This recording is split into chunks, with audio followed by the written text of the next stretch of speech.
হাশরের ময়দানে আল্লাহর রাসূলের সাথে সরাসরি তারা জান্নাতে প্রবেশ করবেন। সুবহানাল্লাহ। এই জন্য ইমানদার হিসাবে আমাদের প্রথম টার্গেট হলো রমজান মাস। আমরা এই বরকতময় মাস, রমজান মাসের মধ্যে তিনটা ধাপ রয়েছে। একটা হলো রহমতের ধাপ, দ্বিতীয় হলো মাগফিরাত, তৃতীয় হলো নাজাত। এই তিনটা ধাপে আল্লাহ পাক রব্বুল আলামিন রমজান মাসকে সাজিয়েছেন। প্রথম 10 দিন হলো রহমতের, দ্বিতীয় 10 দিন হলো মাগফিরাতের, তৃতীয় 10 দিন হলো নাজাতের। এই রহমতের 10 দিন আল্লাহ পাক রব্বুল আলামিন অসংখ্য গণিত রহমত দিতে থাকেন। এই জন্য রহমত হাসিল করতে হবে, মাগফিরাত হাসিল করতে হবে, নাজাত হাসিল করতে হবে। এই রমজান মাসের মধ্যে একটা বরকতময় রজনী আছে, সেটা হলো লাইলাতুল বারাত, লাইলাতুল কদর। অর্থাৎ এই শাবান মাসে রমজান মাসের 27 তারিখে যে রজনীটা আসে, এই রজনীর মধ্যে যারা সারা রাত ইবাদত বন্দেগী করবে, আল্লাহ পাক রব্বুল আলামিন বলেন আমি আল্লাহ তাআলা তাদেরকে দুনিয়ার থাকতেই দুনিয়ার সমস্ত গুনাহ খাতা মাফ করে তাদেরকে আমি আল্লাহ তাআলা জান্নাতের জন্য বরাদ্দ করে রাখলাম। জোরে বলেন সুবহানাল্লাহ। এই জন্য মুসলমান, রমজানের প্রস্তুতি আমাদেরকে গ্রহণ করতে হবে। আমরা দুনিয়াতে চিরদিন থাকবো না, এই দুনিয়াতে কেউ চিরদিন থাকবে না। অতীতে আমার আগে যারা ছিল তারা এই দুনিয়াতে নাই, আমিও থাকবো না। কত মহাব্বতের মানুষরা গত রমজান কাটিয়েছিলেন, কিন্তু আজকে নাই। এই জন্য আল্লাহ রাসূল সাল্লাল্লাহু আলাইহি ওয়াসাল্লাম বেশি বেশি দোয়া করতেন, আল্লাহুম্মা বারিক লানা ফি রজব ওয়া শাবান ওয়া বাল্লিগনা রমাদান। হে রব্বে করিম আল্লাহ, আমাকে আপনি এই শাবান মাস এবং রজব মাসে আমাকে এত এত বরকত দান করেন, আমাকে রমজানে উপনীত করায় দেন, রমজান পর্যন্ত আমার হায়াতে তয়্যিবা দান করুন। জোরে বলেন সুবহানাল্লাহ। এই জন্য শুকরিয়া আদায় করতে হবে। আল্লাহ পাক রব্বুল আলামিন বলেন সুখে দুঃখে সর্ব অবস্থায় আমি আল্লাহ তাআলার শুকরিয়া যে বান্দা বান্দি করবে, আমি আল্লাহ তাআলা বান্দা বন্দির প্রতি যে একটা রাগ এবং গুসা থাকে, এই রাগ এবং গুসাটা নিমিষে শেষ হয়ে যায়। বান্দা বান্দি গরিবী হালতেও আমি আল্লাহর শুকরিয়া আদায় করে, ধনাঢ্য অবস্থায় আমি আল্লাহর শুকরিয়া আদায় করে। আল্লাহ রাসূল সাল্লাল্লাহু আলাইহি ওয়াসাল্লাম বলেন তোমরা এমন ভাবে শুকরিয়া আদায় করো যেই মুহূর্তে আল্লাহ তাআলা তোমাকে যেই হালতে রেখেছেন, এই হালত অবস্থায় তুমি আল্লাহর শুকরিয়া আদায় করো। জোরে বলেন সুবহানাল্লাহ। আল্লাহ রাসূল সাল্লাল্লাহু আলাইহি ওয়াসাল্লাম বেশি বেশি নিয়ামতের শুকরিয়া আদায় করার জন্য বলেছেন। আল্লাহ তাআলা এই রমজান মাস আমাদের সামনে দিতেছেন, এই রমজান মাসের প্রস্তুতি আমরা গ্রহণ করতে হবে, রমজানের প্রস্তুতি গ্রহণ করতে হবে। আল্লাহ তাআলা যারা আমাদেরকে এত নিয়ামত দান করেছেন, এর বিনিময়ে আমরা কি করলাম? 11 মাস পর্যন্ত আমরা অনাভাবে খাইলাম, সব কিছু ঠিক রাখলাম, কিন্তু রমজান মাসে আমরা রোজা রাখি না। অনেকে আমার উপযুক্ত সন্তান রয়েছে, এই উপযুক্ত সন্তানকে আমি বলি না যে বাবা রোজা রাখো।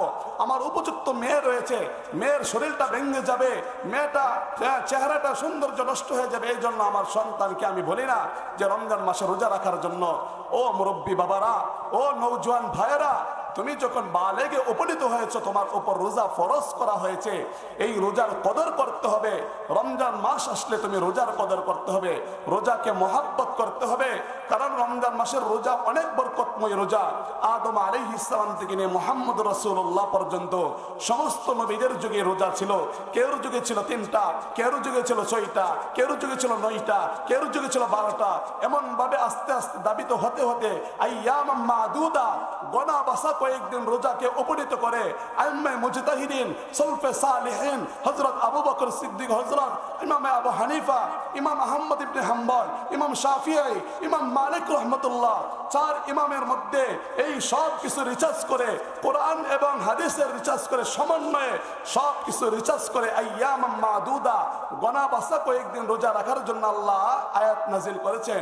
এই গোনা বাছাটাকে 29 হতে পারে, 30 হতে পারে, এই সব কিছুর সমন্বয়ে আমরা যেটাকে বুঝি, সহজ ভাষায় বুঝি, 29 রোজা হয়, 29 দিন হয়, আবার 30 রোজা হয়।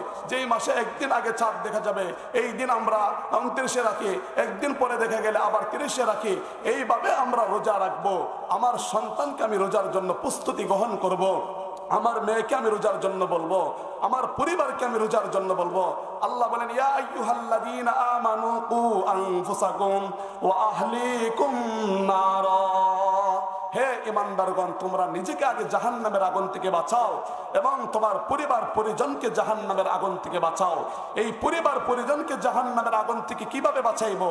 আমি নামাজ পড়লাম কিন্তু আমার পরিবার নামাজ পড়ে না, আমি হজ করলাম কিন্তু পরিবারকে সমর্থ থাকা অবস্থায় হজ করাইলাম না, আমি রোজা রাখলাম কিন্তু পরিবারকে আমি রোজার জন্য তাকিদ দিলাম না, আমি সবকিছু ঠিক রাখলাম কিন্তু আমার পরিবারকে আমি নামাজের জন্য প্রস্তুতি গ্রহণ করাইলাম না। এই জন্য আল্লাহ পাক বলেন, আগে নিজেকে জাহান্নামের আগুন থেকে বাঁচাও, তারপর তোমার পরিবার পরিজনকে জাহান্নামের আগুন থেকে বাঁচাইতে হবে। পরিবার পরিজনকে জাহান্নামের আগুন থেকে কিভাবে বাঁচাইবো? আমি তো নিজেই বাঁচলাম না, আমার লেবাসের মধ্যে খারাপি রয়েছে, আমার পোশাকের মধ্যে খারাপি রয়েছে, আমার চলাফেরার মধ্যে খারাপি রয়েছে, আমার আখলাকের মধ্যে খারাপি রয়েছে, আমার চরিত্রের মধ্যে খারাপি রয়েছে, আমার সব কিছুর মধ্যে খারাপি রয়েছে। আমার হাত না পাক, আমার পা না পাক, আমার চক্ষু না পাক, আমার সাড়ে তিন হাত বডি না পাক, সব কিছু নাপাকে উপনীত হয়েছে। এই জন্য আমার হাতকে পবিত্র করতে হবে, আমার দৃষ্টি শক্তিকে আগে পবিত্র করতে হবে, আমার জবানকে পবিত্র করতে হবে, আমার পাকে পবিত্র করতে হবে, আমার সাড়ে তিন হাত বডিকে আমি পবিত্র করতে হবে। আগে নিজেকে জাহান্নামের আগুন থেকে বাঁচাইতে হবে, পরিবার পরিজনকে জাহান্নামের আগুন থেকে বাঁচাইতে হবে। এই জন্য পরিবারকে আমি সতর্ক করাইতে হবে। নামাজ আমি পড়লাম আর ঘরের ভিতরে টেলিভিশন চলতেছে, নামাজের সময় আমার পরিবারকে আমি বললাম না, আমার সন্তানদেরকে তাকিদ দিলাম না। আল্লাহ রাসূল সাল্লাল্লাহু আলাইহি ওয়াসাল্লাম বলেন, বাচ্চা যখন 7 বছরে উপনীত হবে ওই বাচ্চাকে নামাজের তাকিদ দাও। 7 বছর বয়স থেকে তুমি লাঠি, একটা পাহাড়ের জন্য লাঠি তৈরি করো, একটা ডাল তৈরি করো, যাতে করে এই ডাল দিয়ে তোমার সন্তানকে তুমি সতর্ক করতে পারো, তোমার পরিবারকে সতর্ক করতে পারো। রাসূল সাল্লাল্লাহু আলাইহি সাল্লাম নিজে নামাজ পড়েছেন এবং পরিবারদেরকে নামাজের তাকিদ দিয়েছেন এবং তার আত্মীয় স্বজনকে নামাজের তাকিদ দিয়েছেন। এই জন্য রমজান মাস আসলে শুধু নিজেই নিজে 30টা রোজা রাখবো না, 29টা রোজা রাখবো না, আমার পরিবারকে সতর্ক করাইতে হবে। উপযুক্ত মেয়ে বালেগে উপনীত হয়েছে, উপযুক্ত ছেলে বালেগে উপনীত হয়েছে, ওই সন্তানকে আমি বলতে হবে রমজানের রোজা রাখার জন্য। এই জন্য মুসলমান, আমি যদি তাদেরকে সতর্ক না করাই, তাদেরকে যদি আমি সতর্ক না করাই, এই সতর্ক না করাই যদি আমি মৃত্যুবরণ করি, আমার মৃত্যুর পরে আমার এই সন্তান আমার কোনো কাজে আসবে না, আমার সন্তান আমার বিরুদ্ধে দাঁড়িয়ে যাবে।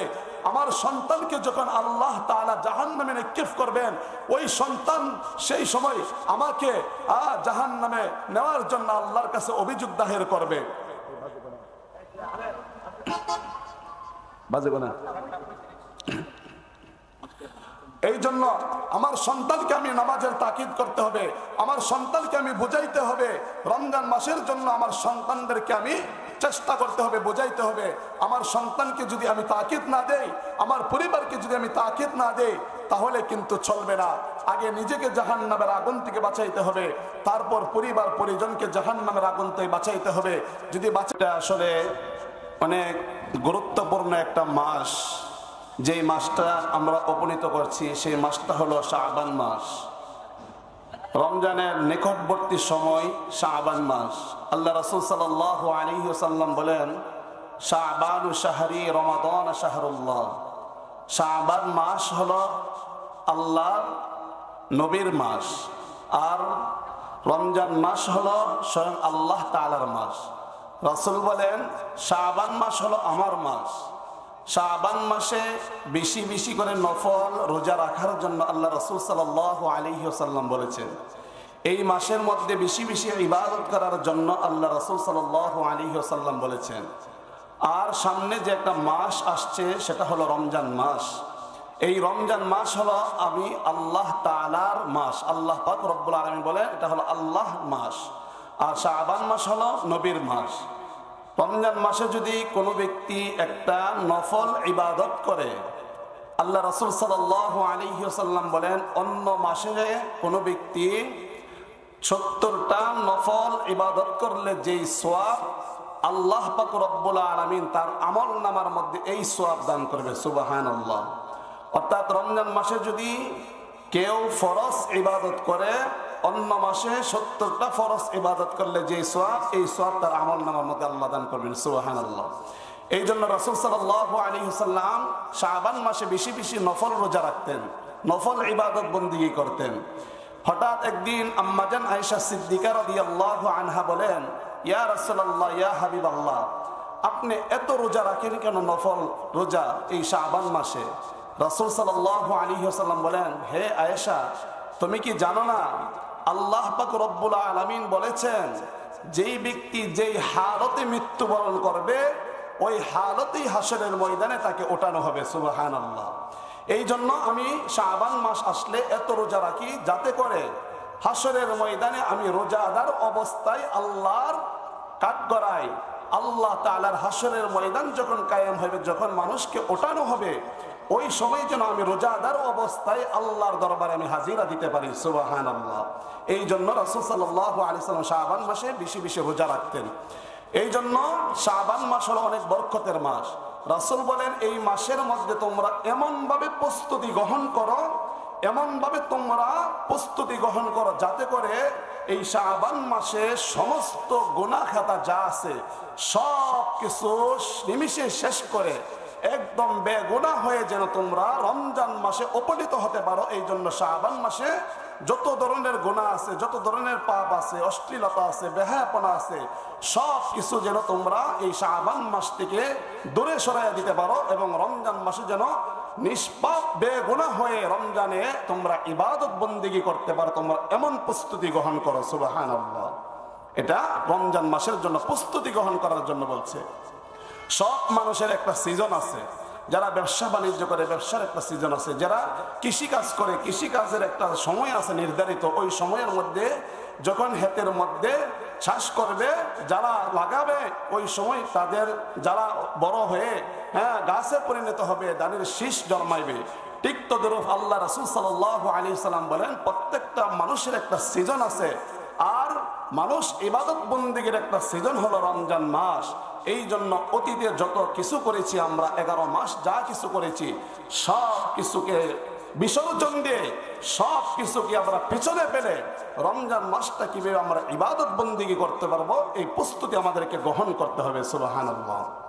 এই জন্য আল্লাহ পাক রব্বুল আলামিন স্পষ্ট আয়াত নাযিল করেছেন, ইয়া আইয়ুহাল্লাযীনা আমানু কুতিবা আলাইকুমুস সিয়ামু কামা কুতিবা আলাল্লাযীনা মিন ক্বাবলিকুম লাআল্লাকুম তাত্তাকুন।